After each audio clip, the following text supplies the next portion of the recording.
Hello viewers, welcome to filmi craft. நான் உங்கள் அருண். இந்த எபிசோடில் நம்ம பார்க்க போகிற படம் 2024 ஒரு சவுத் கொரியன் டிசாஸ்டர் ஃபிலிமாக வெளியான ஹைஜாக் 1971. இப்போ இந்த படத்துடைய கதை என்ன அப்படிங்கிறத லைட்டாக இங்கே நம்ம பார்த்துடலாம். படத்துடைய கதைக்கிழமை முதல்ல 1969 தான் ஆரம்பிக்குது. அப்போ ஒரு பேசஞ்சர் ஃப்ளைட்டு ஒன்று சவுத் கொரியாவிலிருந்து கிளம்புது. இவங்க வானத்தில் பறந்துக்கிட்டு இருக்காங்க. இவங்களுடைய டெஸ்டினேஷனை ரீச் பண்ணுறதுக்கு இன்னும் கொஞ்ச நேரம் தான் இருக்குது. திடீர்னு ஃப்ளைட்டுக்குள்ளே இருந்து ஒரு ஆள், நான் அந்த ஃப்ளைட்டை ஹைஜாக் பண்ணிட்டேன், இப்போ இந்த வண்டியை நேர நீங்கள் நார்த் கொரியாவுக்கு ஓட்டுறீங்க அப்படின்னு சொல்கிறான். இவங்களுக்கு ஒன்றும் புரியலை. அந்த பைலட்டும் சரி, அங்கே இருக்கக்கூடிய ஃபர்ஸ்ட் ஆஃபீஸரும் சரி, எப்போ இங்கே பார்ப்பா அப்படிலாம் போக முடியாது, முதல் நார்த் கொரியாவுடைய ஏர் ஸ்பேஸுக்குள்ளே நீ போன அப்படின்னாலே அவங்களுடைய ஃபைட்டர் ஜெட்ஸை வச்சு ஃபுல்லாக கம்ப்ளீட்டாக நம்மளுடைய விமானத்தை சுட்டு வீழ்த்திடுவாங்க. அவங்க நீ நிலைமை தெரியாமல் பேசுகிறேன்னா அதெல்லாம் முடியாது, நீ நார்த் கொரியாவுக்கு போயே ஆகணும்னு பிடிவாதம் பண்ணி இவங்க நினச்ச மாதிரியே அந்த ஃபைட்டர் ஜெட்ஸ் எல்லாம் இவங்களை சுற்று போட்டுருது. இந்த ஃப்ளைட்டை சுட்டுருங்கிற ரேஞ்சுக்கு வர்றாங்க. ஐயோ பாவம்னு சொல்லி கடைசியாக சுடாமல் விட்டு இவங்க கொண்டே நேரம் நார்த் கொரியாலே ஒரு இடத்துல கொண்டு போய் இந்த ஃப்ளைட்டை இறக்கிடுறாங்க. இப்போ கிட்டத்தட்ட ஒரு 50 பேர் பிரயாணம் பண்ணி அங்கே போயிருப்பாங்கன்னு வச்சுக்கோங்களேன். எல்லாருமே நார்த் கொரியாவுடைய இடத்துல போய் இறங்கிட்டாங்க. ஆனால் போனவங்க எல்லாம் சவுத் கொரியன் சிட்டிசன்ஸ். இப்போ அங்கே போய் அதுக்கப்புறம் உங்கள் கண்ட்ரியுடைய ஃப்ளைட்டை எங்கள் கண்ட்ரியில் எவனோ ஒருத்தன் ஹைஜாக் பண்ணி கொண்டு வந்து இறக்கிட்டான் அப்படின்னு சொல்லி ரெண்டு கவர்மெண்ட்டும் பேச்சுவார்த்தை நடத்தி கடைசியாக கிட்டத்தட்ட ஒரு 39 பேர் அங்கேருந்து விடுவிக்கப்படுறாங்க. திருப்பி சவுத் கொரியாவுக்கு வர்றாங்க. இதில் ரொம்ப ஸ்கில்டான பர்சன்ஸ் இருப்பாங்க இல்லையா, இப்படி ஒரு 11 பேரை மட்டும் நார்த் கொரியா திருப்பி விட மாட்டோம்னு அங்கேயே வச்சுக்கிட்டாங்க.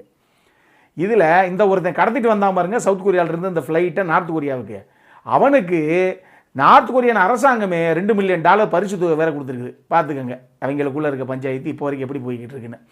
இப்படி ஒரு சம்பவம் 1969 நடக்குது. இப்போ அங்கேருந்து அடுத்து ஒரு 2 வருஷத்துக்கு கதைக்களம் நகருது. இப்போ 1971 நடக்குது.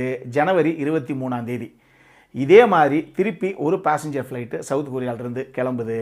வழக்கம் போல் வானத்தில் பறந்துக்கிட்டு இருக்க அந்த தருணத்தில் திடீர்னு ஒரு பயபில் வந்து இந்த ஃப்ளைட்டை நான் ஹைஜாக் பண்ணிட்டேன், இப்போ உடனே நார்த் கொரியாவுக்கு இந்த வண்டியை ஓட்டுங்க அப்படின்னா, வழக்கம் போல் கேப்டனுக்கும் ஃபர்ஸ்ட் ஆஃபீஸருக்கும் என்ன பண்ணுறதுனே தெரியல. இதில் ஃபர்ஸ்ட் ஆஃபீஸர் தான் நம்ம படத்துடைய கதாநாயகன்.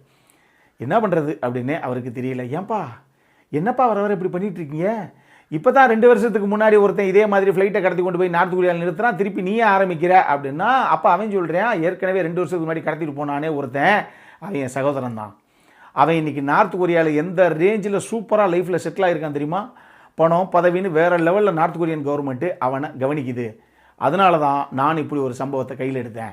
நானும் நார்த் கொரியாவில் போய் பெரிய ஆளாக செட்டில் ஆகணும். அதை விட முக்கியமாக, ஏன்டா எவனோ ஒருத்தன் ஃப்ளைட்டை கடத்திட்டு போனான், நானும் என் குடும்பத்தார் நிம்மதியாக நமக்கு என்னன்னு எளிமையாக ஒரு வாழ்க்கையை இங்கே வாழ்ந்துக்கிட்டு இருக்கோம். ஆனால் கடத்திட்டு போனவன் உங்ககிட்ட என்ன சொன்னான், அப்போ அந்த திட்டத்தில் உங்களுக்கும் பங்கு இருக்குல்ல அப்படின்னு என்னையும் என் குடும்பத்தை சேர்ந்தவங்களையும் சவுத் கொரியா எவ்வளோ குடும்பம் பண்ணியிருப்பீங்க, சித்திரவதை பண்ணியிருப்பீங்க.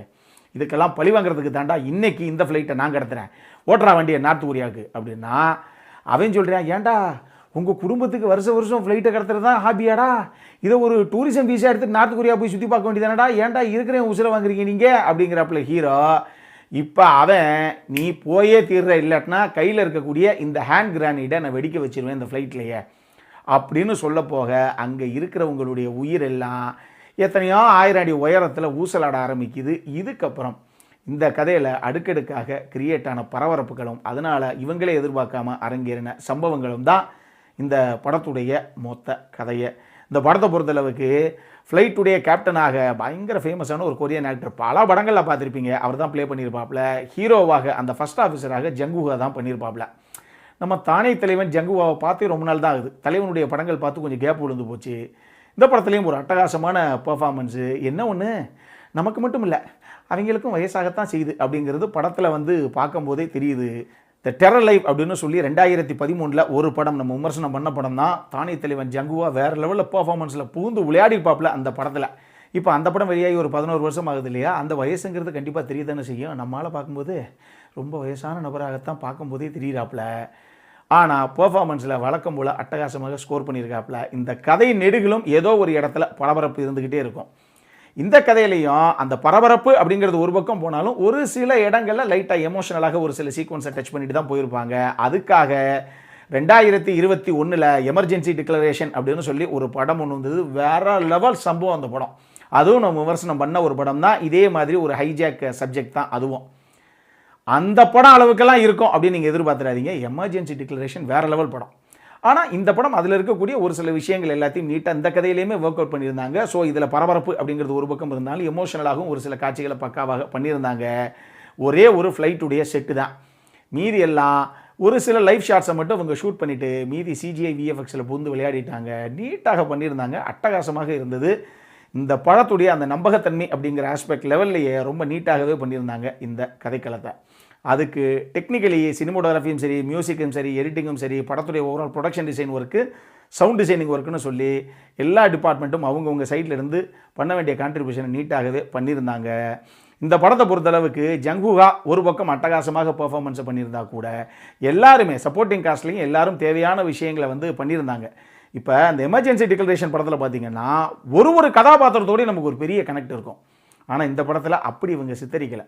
முக்கியமாக கேப்டன் ஆகட்டும், நம்ம ஃபர்ஸ்ட் ஆஃபீஸராக வரக்கூடிய படத்துடைய கதாநாயகன் ஆகட்டும், இவங்க 2 பேரும் தான் முக்கியமான ஒரு ஆளுங்க. இவங்க கூட மட்டும்தான் நமக்கு பெருசாக கனெக்ட் இருக்கணுங்கிற மாதிரியே திரைக்கதை அமைப்பும் கதாபாத்திர வடிவமைப்பும் இந்த படத்துக்கு இருக்குது. அந்த வில்லை யார் அப்படிங்கிற அந்த ஒரு மேட்ரு, அவன் எந்த மாதிரி இருக்கான் அப்படிங்கிறத மட்டும்தான் நமக்கு சொல்லியிருக்காங்களே தவிர ஒரு பேசஞ்சர்ஸோடையும் நமக்கு பெருசாக அந்த அளவுக்கு கனெக்ட் இல்லை. அதையும் நான் இங்கே தெளிவாக உங்களுக்கு சொல்லிடுறேன்.